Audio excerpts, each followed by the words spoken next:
Hello guys. तो आज हम यूएस असेंबली पैटर्न का एक क्वेश्चन करेंगे जो कि बहुत इंपॉर्टेंट है और इसमें हमको करीब 5 से 6 ऑप्शंस मिल जाते हैं। तो हमारा हर एक ऑप्शन एक नया क्वेश्चन बन सकता है, ये पता है आईएनआईसीटी में या नीट पीजी में, स्पेसिफिकली आईएनआईसीटी में। तो ये जो कार्डियक वाला चैप्टर है, इसमें जो बेसिकली मायोकार्डियल इश्चीमिया, ऑर्टिक रिगर्जिटेशन और जो डायलेटेड कार्डियोमायोपैथी, ये सब जो कार्डियोमायोपैथीज हैं स्पेसिफिकली, वो बहुत इंपॉर्टेंट है। हर बार एचओसीएम तो नहीं पूछता है ना। हाइपरट्रॉफिक ऑब्स्ट्रक्टिव कार्डियोमायोपैथी कुछ रिस्ट्रिक्टिव भी पूछता है, कुछ ना एक क्वेश्चन तो हर बार पूछता ही है। तो ऐसा ही सिमिलर एक क्वेश्चन है कि 54-year-old मैन है और वो हिट बाय कार हो गया और ये सब ऐसे ही इनअप्रोप्रिएट, मतलब ऐसी हिस्ट्री बस स्टेम बढ़ाने के लिए लिखा हुआ है। फिर अप्रोप्रिएट लाइफ सेविंग मेजर के बाद भी वो डेथ हो गया, इंट्राक्रैनियल हेमरेज हुआ। ऑटोप्सी हुई हार्ट की तो क्या दिखा, लेफ्ट वेंट्रिकुलर वॉल की थिकनिंग हो गई। ठीक है, narrowing of left ventricle chamber, इसका मतलब समझ में आ रहा है। जो लेफ्ट वेंट्रिकुलर वॉल है, इसकी थिकनिंग हो गई और नैरो भी हो गया ये। ठीक है, मतलब कैसा हुआ है, कंसेंट्रिक हुआ है, अंदर से इसका पूरा ऐसा हो गया है, ऐसा दिख रहा है। Which of the following condition is most likely under. तो हम इसको अगर ध्यान से सोचेंगे कि कार्डियक ऑटोप्सी में ऐसा बोल रहा है, मतलब कि क्या हुआ होगा, जो चैम्बर अंदर से स्मॉल हो गया है ना। मतलब कि पूरा यहाँ से पूरा इसका कंसेंट्रिक टाइप की हाइपरट्रॉफी टाइप की लग रही है, ऐसे टाइप का हो गया होगा इसको, क्योंकि अंदर का एकदम छोटा स्पेस बचा हुआ है। मतलब समझ में आ रहा है, इजेक्शन फ्रैक्शन का कुछ हुआ होगा इसमें इशू, ऐसा कुछ है। तो let's see the options.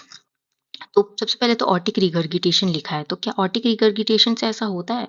Let's see. अगर हमारा ये चैम्बर है तो ऑर्टिक रिगर्गिटेशन में क्या होगा, हमारा जो लेफ्ट साइड का है मान लो, तो ये यहाँ से ओटा अगर वापस देगा तो वेंट्रिकल को देगा, है ना, वेंट्रिकल को देगा। यहाँ से कनेक्टेड है तो वेंट्रिकल वापस ले रहा है ब्लड, डायस्टोल में ले रहा है, तो ये डायस्टोलिक डिसफंक्शन हो गया, है ना। तो ऑर्टिक रिगर्गिटेशन में डायस्टोल में देगा, तो इस वजह से क्या होगा कि जो सार्कोमियर्स हैं रिपीटेडली स्ट्रेस में रहेंगे, तो हमेशा इसकी वजह से क्या होगा, इसेंट्रिकली ये अपने आप को बढ़ाता है। मतलब डायलेटेड में क्या ऐसा दिखेगा पता है, ऐसा दिखेगा, जो चैम्बर है वो तो बढ़ जाएगा, लेकिन साइड साइड में कंसेंट्रिक कंसेंट्रिक नहीं, इसेंट्रिक हाइपरट्रॉफी बोलते हैं इसको गाइस। और इसमें क्या होता है, एक रेस्ट्रिक्टिव टाइप का पैटर्न रहता है। ठीक, तो इसमें ऐसा छोटा चैम्बर नहीं दिखेगा, ऐसा दिखेगा। ठीक है, एकदम लूज सार्कोमियर ऐड होते जाएंगे सीरीज में, सॉरी पैरेलल में।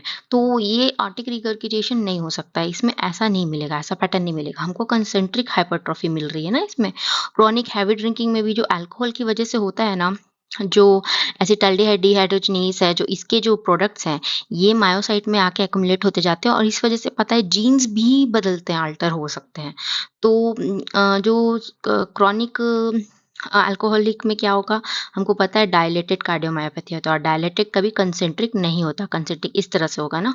तो ये इसेंट्रिक हाइपरट्रॉफी करता है, ये बाहर की तरफ पूरा एक्युमुलेट होते जाएंगे सार्कोमियर्स, और ये ऐसा छोटा नहीं रहेगा, ठीक है, डायलेटेड रहेगा। तो हमको पता है डीसीएम कॉज रहता है, हॉलिडे हार्ट सिंड्रोम भी बोलते हैं इसको, तो ये तो नहीं हो सकता। फिर मायोकार्डियल इश्चीमिया दिया है, मायोकार्डियल इश्चीमिया में क्या होगा, हमारा जो हार्ट के जो फाइबर्स हैं, ये जो प्रीलोड है और आफ्टर लोड पे डिपेंड करता है मेनली, प्रीलोड और आफ्टर लोड। तो इश्चीमिया में क्या होता है, हार्ट एकदम स्ट्रेस में चला जाता है, तो ये क्या करने की कोशिश करता है, ये अपना जो प्रीलोड है ना उसको बढ़ाने की कोशिश करता है, क्योंकि ऑक्सीजन कंजप्शन इसका बहुत ज़्यादा हो गया है और ये इजेक्शन फ्रैक्शन कम हो रहा है, तो ये प्रीलोड को बढ़ाएगा। तो प्रीलोड बढ़ाने की वजह से इतना ज़्यादा स्ट्रेस आ जाएगा फाइबर्स पे कि अल्टीमेटली फिर वो यही होगा, जो कार्डियोमायोपैथी जो रहता है ना डायलेटेड वाला, ये स्टार्ट हो जाएगा, क्योंकि ये यहाँ से एक्युमुलेट हो जाएगा सार्कोमियर में, और ये भी जेनेटिक जीन चेंजेस भी कर सकता है। तो रेगुलेटेड जो ये होता है ना सार्कोमियर, ये एक्युमुलेट हो जाता है पैरेलल में। सो ये भी नहीं होता, ये भी नहीं हो सकता, कंसेंट्रिक ये भी नहीं करता है, ये इसेंट्रिक हाइपरट्रॉफी करेगा बाहर की तरफ से, है ना। कंसेंट्रिक ऐसा ऐसा होगा तो अभी तक हमको मिला नहीं कंसेंट्रिक। क्रॉनिक हाइपरटेंशन, इसमें देखो, इसमें ना फॉर हिंट के लिए ये डायग्राम भी दिया हुआ है, ऐसा हमारे कोई पेपर में तो नहीं देता है, लेकिन ठीक है, ये प्रैक्टिस क्वेश्चन है इसलिए। तो ये देखो, ये कंसेंट्रिक है, दिख रहा है, ये धीरे धीरे अंदर की तरफ से है ना, और एकदम छोटा हो गया है चैम्बर। तो क्रॉनिक हाइपरटेंशन में सार्कोमियर्स क्या होते हैं, ऐड होते जाते हैं, और अपना क्या है ना, आफ्टर लोड बहुत बढ़ जाता है। जो हमारे वेसल्स हैं, जो हमको सारे ऑर्गन्स को देना है, विसरल और ये सब, तो हमको पूरा आफ्टर लोड पूरा बढ़ जाता है, आफ्टर लोड है वो। तो आफ्टर लोड बढ़ने की वजह से क्या होता है, बैक स्ट्रेस हो जाता है इसके फाइबर्स पे, और ये अंदर की तरफ से सार्कोमियर्स पैरेलल में अलाइन होने लग जाते हैं। तो इसकी वजह से जो चैम्बर होता है वो छोटा हो जाता है, और इसलिए कंसेंट्रिक हाइपरट्रॉफी होती है, जो इसमें ऐसा दिख रहा है। ठीक है, तो chronic hypertension is the cause, और सार्कोमियर्स ये सब ऐड होते जाते हैं, मायोसाइट पे असर पड़ता है। ठीक है, और हीमोक्रोमेटोसिस में हमको पता है इसमें भी रेस्ट्रिक्टिव कार्डियोमायोपैथी होती है, क्योंकि जो हमारा जो आयरन ओवरलोड हो जाता है उसकी वजह से इजेक्शन फ्रैक्शन कम हो जाता है, तो ये रेस्ट्रिक्टिव होता है। रेस्ट्रिक्टिव कार्डियोमायोपैथी सार्कोइडोसिस दोनों कर सकता है। ठीक है, इजेक्शन फ्रैक्शन लो हो जाता है, रेस्ट्रिक्टिव भी हो सकता है, डायलेटेड भी हो सकता है, डीसीएम भी हो सकता है, लेकिन कंसेंट्रिक इसमें भी नहीं होता, इसमें भी इसेंट्रिक डेवलप होता है ना, और एसिम्प्टोमेटिक रहता है मोस्टली। ज़्यादातर ऐसे डेथ की हिस्ट्री ये सब सार्कोइडोसिस से बहुत मिनिमल रहेगी।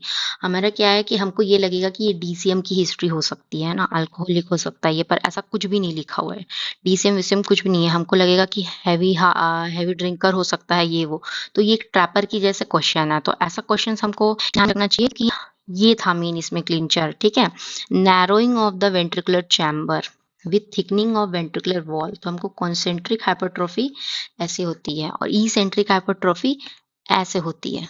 ठीक, तो हमको इसमें डिफरेंस मेनली आना चाहिए। So this is the question guys, और इस तरह के क्वेश्चन हम और प्रैक्टिस करेंगे। सो अगर कोई डाउट है और कोई वो है, आप लोगों को कोई सजेशन है, तो आप ज़रूर बता सकते हैं।